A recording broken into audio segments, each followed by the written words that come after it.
The next question goes to Kate Woods. And a number of readers suggested a variation of this question as well.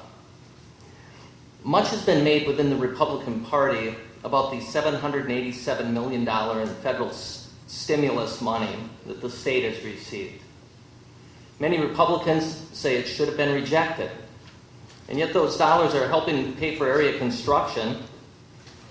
And Governor Crist has stated that it helped to keep thousands of teachers in their jobs. Do you think the state should have accepted the stimulus money? No, I do not. I think that the federal government is going to bankrupt this country. We have a debt load that's unbelievable. We're running a spending deficit that's out of control. Our unfunded liability, our debt plus our unfunded liability is nearly 3 times the gross domestic product of the entire world. I think it's about time that somebody started saying no. Now, it doesn't feel very comfortable. People have told me, well, you can't say no all the time.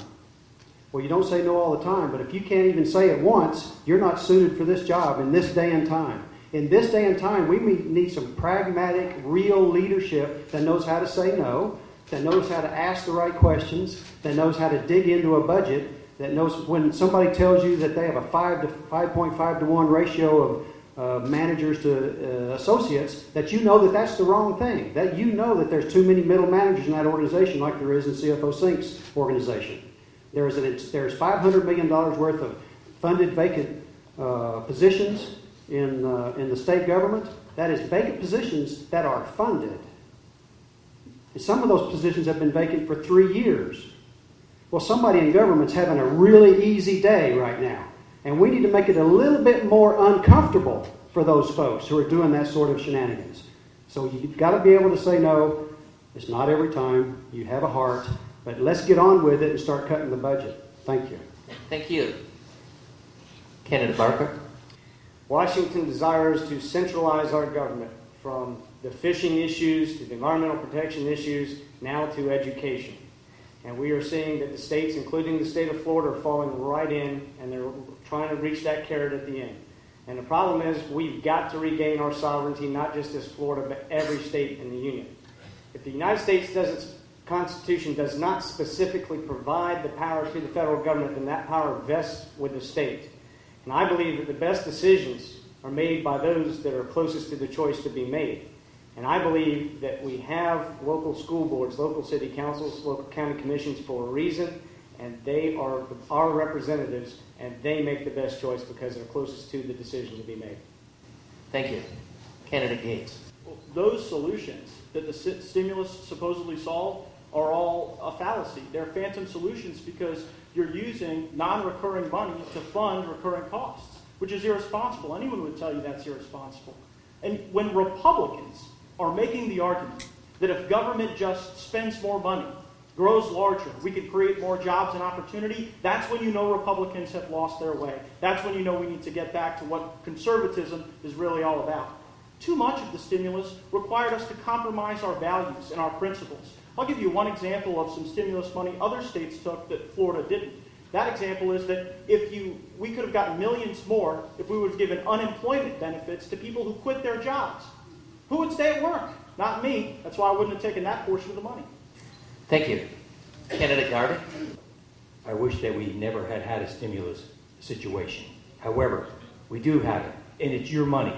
It's your money. It's nobody else's money. So the money was given back to us, and to not take the money is a foolish thing. I mean, the money was there. Those people that drove up here from the south part of the county, passed by the airport and saw $30 million worth of stimulus money building a bypass there. And it's going to, hopefully, the next stimulus package, if there is one, is going to continue the road on up to Crestview. I think that we'd be foolish not to accept stimulus money. It's your money. It's not the government's money. It's your money. Thank you. Thank you. Candidate Melvin. I'm against any of the government stimulus money.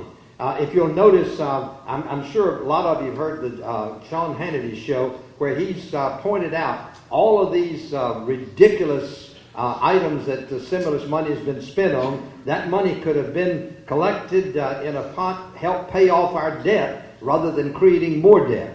And I just think that now that the stimulus money has been used in Florida, when the next budget system comes around, who's going to pay for all of the people to take care of the stuff that's been built. So it's sort of like your own budget at your home. You can make some wise decisions or you can make some unwise decisions. And I think the stimulus package was an extremely unwise decision at the federal level. Thank you. Candidate Woods, would you have a final comment? I'll use mine this time. When you borrow money from the Chinese and the Japanese in the form of selling treasury bonds to foreign countries, you take that money and you try to stimulate the economy. That is not your money. That's the Chinese and the Japanese money. So to say that it's our money and we're getting it back is ludicrous. It means a clearly no understanding of how the financial system works. We're borrowing money for all of these programs. We have got to stop, and we've got to start figuring out a way to pay down that debt. Thanks. Thank you. And the next question goes to Candidate Barker. Are there any state laws or regulations that you would work to repeal? There's a lot of state laws and a lot of state regulations that I would work to repeal rather. Seems to me that legislators and representatives in Congress pride themselves on how many bills they support to be passed into law. I'm a small business owner. I believe in letting small business create jobs, not the government. And so as your state representative, I will make it a mission to repeal laws that actually prohibit our businesses from getting the job done and creating jobs for Northwest Florida. And that's one thing that I think stands out that's different for me as a candidate than the other candidates, in the fact that my ambition is to go to Florida to make decisions that are right for the people of Northwest Florida, and I will not grade myself by the number of bills that I file in Tallahassee. I will grade myself, in addition, by the number of bills I repeal in Tallahassee. Thank you. Candidate Gates? I have 45 seconds to tell you all that I think is wrong with state government, so pardon if I only use a few examples. But one thing we ought to do is open Florida's waters for recreational fishing again. I think with the federal government doing what they're doing in federal waters, I'll push to open Florida's waters. Another exemption that I'm going to try to repeal is that right now, major property casualty insurers are exempt from certain consumer protection laws under the Deceptive and Unfair Trade Practices Act, which means that insurance companies are allowed to have unfair premiums, treat people unfairly, and they're able to do so with impunity. I'll work to repeal that. But one of the biggest things I'm going to look to do is shut the doors at the Department of Community Affairs and send them all home, because that creates barriers to good growth, barriers to the private sector jobs that may follow the F-35 mission to Northwest Florida. Thank you. Candidate Garvey? The primary thing that I would be working to make sure it didn't become law or overturn it is what's called the Florida Hometown Democracy, which is Amendment number 4 on the Constitution. This is a travesty. In 1985, the Florida government enacted Chapter 163 of the Florida statutes, which is called the Local Government Comprehensive Planning and Land Development Regulation Act. That set into place regulations where if there was any kind of planning that had to be done, it was put out to the people looked at it, agreed on it, and that's what you went on.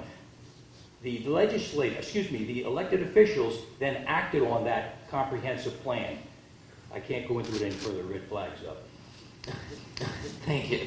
Candidate Melvin? Well, I'm glad to hear all of these candidates say what they're going to do when they get to Tallahassee. Let me remind them and you that each member of the legislature has one vote, and it's up to you to try to get people to work with you. You can't promise that you're going to do anything other than that you'll try to do what you have proposed. But if anybody thinks they're a magician, they can go to Tallahassee and wiggle their nose or their fingers or whatever, and everybody's going to join them. They better have another thing coming, because it doesn't work that way.